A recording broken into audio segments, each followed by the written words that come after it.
மலர் HD கனடாவின் இன்றைய முக்கிய செய்திகள். இலங்கை செய்திகள். உடன் நடைமுறைக்கு வரும் வகையில் அனுர விடுத்துள்ள அதிரடி உத்தரவு. புதிய சின்னத்தில் போட்டியிட உள்ள ஐக்கிய தேசிய கட்சி வெளியாகியுள்ள தகவல். ஜனாதிபதி அனுரகுமாரவின் ஆட்சி இலங்கை குறித்து வெளியான அறிக்கை. பொது தேர்தல் தொடர்பில் ஆணைக்குழு விடுத்துள்ள கோரிக்கை. அரசாங்கத்தின் நோக்கம் என்ன? வெளிப்படையாக தெரிவித்த பிரதமர் ஹரினி. அனுரகுமாரவுக்கு அளிக்கப்பட்டுள்ள கால அவகாசம். லெபனானில் உள்ள இலங்கையர்களுக்கு வெளியான அறிவிப்பு. இலங்கை தொடர்பில் சீனா வெளியிட்டுள்ள அறிவிப்பு.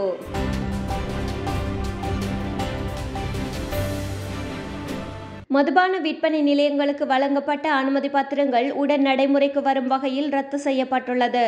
இதற்கான உத்தரவை ஜனாதிபதி அனுரகுமார திசாநாயக்க வழங்கியுள்ளார். நடைபெற்று முடிந்த ஜனாதிபதி தேர்தலின் போது தமிழ் அரசியல்வாதிகள் உட்பட பலருக்கு மதுபான விற்பனை நிலையத்துக்கு அனுமதி வழங்கப்பட்டது. தமக்கு ஆதரவு வழங்கிய தரப்பினருக்கு முன்னாள் ஜனாதிபதி ரணில் விக்ரமசிங்கவினால் இந்த அனுமதி வழங்கப்பட்டிருந்தது. இந்த நிலையில் அண்மை காலத்தில் வழங்கப்பட்ட மதுபான விற்பனை அனுமதி பத்திரங்களை ரத்து செய்ய உத்தரவிடப்பட்டுள்ளமை குறிப்பிடத்தக்கது. பொது தேர்தல் திகதி அறிவிக்கப்பட்டுள்ள நிலையில் ஐக்கிய தேசிய கட்சி யானை சின்னத்துக்கு பதிலாக பொது சின்னம் ஒன்றில் போட்டியிட உள்ளதாக தகவல் வெளியாகியுள்ளது. நாடாளுமன்றம் கலைக்கப்பட்டு பொது தேர்தல் நவம்பர் 14ஆம் திகதி நடைபெறும் என அறிவிக்கப்பட்டுள்ளது. இந்நிலையில் கடந்த ஜனாதிபதி தேர்தலில் சுயேட்சை வேட்பாளராக போட்டியிட்ட ஐக்கிய தேசிய கட்சியின் தலைவர் ரணில் விக்ரமசிங்க சிலிண்டர் சின்னத்தில் போட்டியிட்டிருந்தார். அதே அடிப்படையில் எதிர்வரும் பொது தேர்தலிலும் யானை சின்னத்துக்கு பதில் வேறொரு சின்னத்தில் போட்டியிட ஐக்கிய தேசிய கட்சி பரிசீலனை செய்து வருவதாக தகவல்கள் வெளியாகியுள்ளன. பெரும்பாலும் அன்ன சின்னத்திலேயே இம்முறை ஐக்கிய தேசிய கட்சி களமிறங்கும் சாத்தியம் இருப்பதாகவும் கூறப்படுகின்றது. கடந்த 2010, 2015 மற்றும் 2019ஆம் ஆண்டு ஜனாதிபதி தேர்தல்களின் போது ஐக்கிய தேசிய கட்சிக்கு ஆதரவளித்த வேட்பாளர்கள் அன்ன சின்னத்தில் போட்டியிட்டிருந்தமை குறிப்பிடத்தக்கது. ஜனாதிபதி அனுரகுமார திசாநாயக்க பதவிக்கு வந்தால் நாட்டின் பொருளாதாரம் பாரிய வீழ்ச்சியடையும் என்றும் டாலரின் பெறுமதி மற்றும் பங்கு சந்தையில் பாரிய வீழ்ச்சி ஏற்படலாம் என கருத்துக்கள் பரப்பப்பட்டு வந்திருந்தது. எனினும் நேற்றைய தினம் டாலருக்கு எதிரான இலங்கை ரூபாவின் பெறுமதி பாரிய மாற்றமின்றி காணப்படுவதுடன் பங்கு சந்தையும் சீரான நிலையிலே காணப்படுகின்றது. இலங்கை மத்திய வங்கி நேற்றைய நாளுக்கான நாணய மாற்று விகிதங்களின்படி அமெரிக்க டாலரின் விற்பனை விலை 297 ரூபாய் 95 சதமாகவும் கொள்வனவு விலை 307 ரூபாய் 32 சதமாகவும் பதிவாகியுள்ளது. இந்நிலையில் இலங்கையில் ஏற்பட்டுள்ள அரசியல் மாற்றம் நாட்டின் சீர்திருத்த நடவடிக்கைகளின் போக்கை கணிசமான அளவு மாற்றாது என தகவல் வெளியாகியுள்ளது. இலங்கையில் உருவாகியுள்ள புதிய சூழல் குறித்து அறிக்கை ஒன்றை வெளியிட்டு சர்வதேச முதலீடு மற்றும் கடன் தர நிர்ணய சேவையான மூடிஸ் தெரிவித்துள்ளது. ஏற்பட்டுள்ள அரசியல் மாற்றத்தில் சர்வதேச நாணய நிதியத்தின் வேலை திட்டத்தின் கீழ் நடைமுறைப்படுத்தப்பட்ட கடன் மறுசீரமைப்பு செயல்முறை மற்றும் கட்டமைப்பு மாற்றங்கள் உள்ளிட்ட பெரிய பொருளாதார கொள்கைகள் பெரிதாக மாறாது என்று அதில் மேலும் குறிப்பிடப்பட்டுள்ளது. எவ்வாறாயினும் சில கொள்கை முன்னுரிமைகளை மீட்டமைக்கும் போது நிதி ஸ்திரத்தன்மையை பராமரிப்பது சவாலானதாக இருக்கலாம் என்று நிறுவனம் சுட்டிக்காட்டுகின்றது. இது மேலும் அதிக கடன் அபாய வகைப்பாடுகளுக்கு வழிவகுக்கும். முன்னாள் ஜனாதிபதி ரணில் விக்ரமசிங்கவினால் சமர்ப்பிக்கப்பட்டு நாடாளுமன்றத்தில் நிறைவேற்றப்பட்ட பொருளாதார மாற்ற சட்டத்தின் கீழ் சர்வதேச நாணய நிதியத்தின் பொருளாதார மற்றும் நிதி சீர்திருத்த இலக்குகளை புதிய சட்டம் அல்லது திருத்தம் மூலம் மாற்ற முடியாது என்றும் அவர்கள் குறிப்பிட்டுள்ளனர். அத்துடன் கடன் மறுசீரமைப்பு நடவடிக்கைக்கு ஜனாதிபதி அனுரகுமார திசாநாயக்கவுக்கு ஆட்சேபனை இல்லை எனவும் மூடிஸ் குறிப்பிட்டுள்ளது. ஜனாதிபதி தேர்தலை சிறந்த முறையில் நடத்துவதற்கு ஒத்துழைப்பு வழங்கியதை போன்று பொது தேர்தலை நடத்துவதற்கு அரசு துறைகளினதும் நாட்டு மக்களினதும் ஒத்துழைப்பை எதிர்பார்க்கின்றோம் என தேர்தல்கள் ஆணையாளர் நாயகம் சமன் ஸ்ரீரத்நாயக்க தெரிவித்துள்ளார்.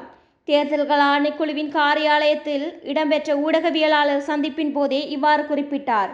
இந்த விடயம் தொடர்பில் மேலும் தெரிவித்த அவர் அரசியலமைப்பின் 70வது உறுப்புரிமையின் பிரகாரம் ஜனாதிபதிக்கு பொறுப்பாக்கப்பட்டுள்ள தத்துவங்களுக்கு அமைய மற்றும் 1981ஆம் ஆண்டு 1ஆம் இலக்க நாடாளுமன்ற தேர்தல் சட்டத்தின் 10வது பிரிவின் விடயத்தனங்களுக்கு அமைய 9வது நாடாளுமன்றம் நேற்றைய முன்தினம் செவ்வாய்க்கிழமை கலைக்கப்பட்டது. பொது தேர்தலில் போட்டியிட உள்ளவர்கள் 2024 10/4ஆம் திகதி முதல் 2024 10/11ஆம் திகதி நண்பகல் 12 வரையான காலப்பகுதியில் வேட்பு மனுக்களை கையளிக்க முடியும். அதற்கமைய 2024 11/14 வியாழக்கிழமை பொது தேர்தலுக்கான வாக்கெடுப்பை நடத்தவும் 10வது நாடாளுமன்றத்தின் கன்னி அமர்வை 2024 11/21 வியாழக்கிழமை நடத்துவதற்கு தீர்மானித்துள்ளது. ஜனாதிபதியால் அதிவிசேட வர்த்தமானியில் இது வெளியிடப்பட்டுள்ளது. ஜனாதிபதியின் உத்தரவுக்கமைய தேர்தலை நடத்துவதற்கு ஆணைக்குழு கடமைப்பட்டுள்ளது. வெளியிடப்பட்டுள்ள வர்த்தமானிக்கு அமைய தேர்தல் பணிகளை முன்னெடுப்போம். ஜனாதிபதி தேர்தலின் போது அரசு சொத்துக்கள் பயன்பாடு தொடர்பில் வெளியிட்ட சுற்றறிக்கைகள் மற்றும் நிருபங்கள் பொது தேர்தலுக்கும் ஏற்புடையதாக இருக்கும். பொது தேர்தல் தொடர்பான சுற்றறிக்கைகளை இன்று அல்லது நாளை வெளியிடவுள்ளோம். 2023 ஆண்டு 3ஆம் இலக்க தேர்தல் செலவினங்களை ஒழுங்குபடுத்தும் சட்டத்துக்கு அமைவாகவே பொது தேர்தல் நடத்தப்படும். பொது தேர்தலுக்கான வேட்புமனுக்கள் ஏற்றுக்கொள்ளப்பட்டு 5 நாட்களுக்கு பின்னர் தேர்தல் செலவினங்கள் வர்த்தமானி அறிவித்தலை வெளியிடுவோம். ஜனாதிபதி தேர்தல் சுதந்திரமானதாகவும் நியாயமானதாகவும் நடத்தப்பட்டது. எவ்வித பாரதூரமான சம்பவங்களும் பதிவாகவில்லை. ஜனாதிபதி தேர்தலுக்கு வழங்கிய ஒத்துழைப்பை பொது தேர்தலுக்கும் வழங்குமாறு அரசு துறைகளிடம் நாட்டு மக்களிடமும் வலியுறுத்துகின்றோம் என்றார். அரச சேவையை அரசாங்கம் ஒருபோதும் அற்பமானதாக கருதுவதில்லை என்று கூறிய பிரதமர் ஹரணி அமரசூரிய, அரசியல் அதிகாரம் மற்றும் பொது சேவையின் மீதான மக்களின் நம்பிக்கை தேசத்தை கட்டியெழுப்புவதற்கு மிகவும் முக்கியமானது என தெரிவித்துள்ளார். பிரதம அலுவலக ஊழியர்களிடையே உரையாற்றிய போதே அவர் மேற்கண்டவாறு தெரிவித்தார். அங்கு தொடர்ந்து உரையாற்றிய அவர், நாட்டை அபிவிருத்தி செய்ய மக்களின் நம்பிக்கை தேவை. பொது சேவைகள், அரச பொறிமுறைகள் மற்றும் அரசியல் அதிகாரத்தின் மீது மக்களுக்கு நம்பிக்கை இல்லாமல் நாட்டை அபிவிருத்தி செய்ய முடியாது. அரசியல் அதிகாரம் மற்றும் பொது சேவைகள் மீதான பொது நம்பிக்கை தேசத்தை கட்டியெழுப்புவதற்கு முக்கியமானது. அது நம் நாட்டில் இல்லை. அரசியல்வாதிகள் மற்றும் பொது சேவைகள் மீது மக்களுக்கு எதிர்மறையான அணுகுமுறை உள்ளது. அரசியல் அதிகாரம் மற்றும் பொது சேவைகள் பயனற்றவை என்ற பொது கருத்து உருவாக்கப்பட்டுள்ளது. பொது சேவை அற்பமானது என்று நாங்கள் ஒருபோதும் நினைக்கவில்லை என்று அவர் கூறினார். வலுவான, திறமையான மற்றும் மக்களை மையமாக கொண்ட பொது சேவையை உருவாக்குவதே அரசாங்கத்தின் நோக்கமாகும் என்றும் பிரதமர் குறிப்பிட்டுள்ளார். புதிய ஜனாதிபதி அனுரகுமார திசாநாயக்கவினால் அரசாங்கத்தை முன்னெடுக்க முடியாவிட்டால் ஆட்சியை பொறுப்பேற்றுக் கொள்ள தயார் என ஐக்கிய மக்கள் சக்தி தெரிவித்துள்ளது. ஐக்கிய மக்கள் சக்தியின் முன்னாள் நாடாளுமன்ற உறுப்பினர் நளின் பண்டார இதனை தெரிவித்துள்ளார். தேர்தல் மேடைகளில் அளிக்கப்பட்ட உறுதிமொழிகளை நிறைவேற்றுவதற்கு போதிய அளவு கால அவகாசம் வழங்கப்பட வேண்டும் எனவும் அவர் குறிப்பிட்டார். முன்னாள் ஜனாதிபதி ரணில் விக்ரமசிங்கவை சிறையில் அடைத்தல், கள்வர்களை பிடித்தல், அரச ஊழியர்களின் சம்பளங்களை அதிகரித்தல் உள்ளிட்ட பல்வேறு விடயங்களுக்கு போதிய அளவு கால அவகாசம் வழங்கப்பட வேண்டும் எனவும் தெரிவித்துள்ளார். புதிய ஜனாதிபதி தொடர்பில் ஆரோக்கியமான எண்ணத்தை தாம் கொண்டிருப்பதாகவும் அவர் தனது கடமைகளை நிறைவேற்றுவதற்கு சந்தர்ப்பம் வழங்க வேண்டும் எனவும் கூறினார். ஏதேனும் சந்தர்ப்பத்தில் அவர்களின் ஆட்சியை முன்னெடுக்க முடியாவிட்டால் அந்த சந்தர்ப்பத்தில் அரசாங்கத்தை பொறுப்பேற்றுக் கொள்ள ஐக்கிய மக்கள் சக்தி தயார் என அவர் குறிப்பிட்டுள்ளார். லெபனான் மீதான இஸ்ரேலின் தாக்குதல் அதிகரித்து வரும் நிலையில் அங்குள்ள இலங்கையர்களுக்கு உதவும் வகையில் துரித தொலைபேசி இலக்கங்களை அந்நாட்டில் உள்ள இலங்கை தூதரகம் அறிமுகப்படுத்தியுள்ளது.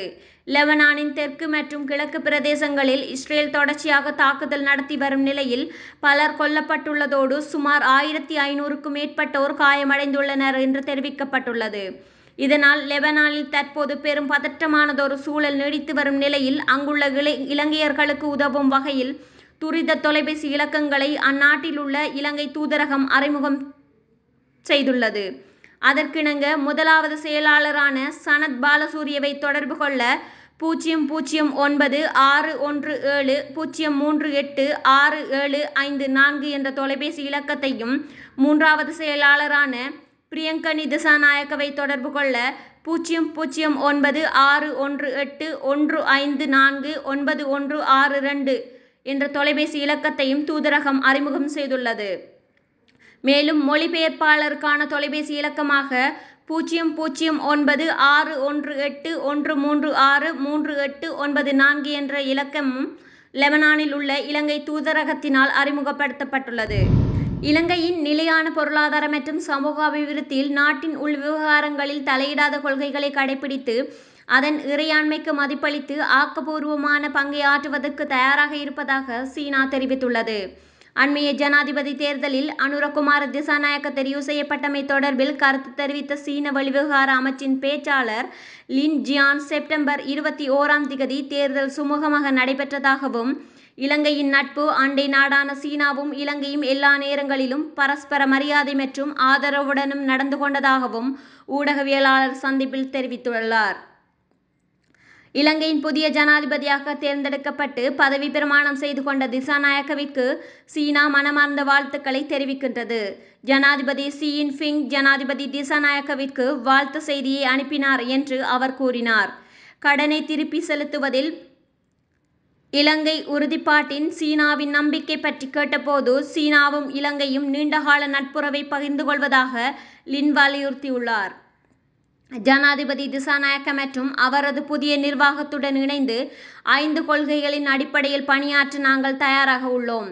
சமாதான சகவாழ்வின் உணர்வை நிலைநிறுத்துவதற்கும் இரு நாடுகளுக்கிடையிலான பாரம்பரிய நட்பை முன்னெடுத்து செல்வதற்கும் எமது அபிவிருத்தி உத்திகளுக்கு இடையில் அதிக ஒருங்கிணைப்பையும் உருவாக்குவதற்கும் உயர்தர பட்டுப்பாதை திட்டத்தை ஆழப்படுத்துவதற்கும் ஒத்துழைப்பு மற்றும் நேர்மையான பரஸ்பர உதவி மற்றும் நிரந்தர நட்பு அடிப்படையில் எங்கள் மூலோபாய கூட்டாண்மையின் புதிய முன்னேற்றத்திற்காக பாடுபடுவோம் என்றும் அவர் கூறியுள்ளார்.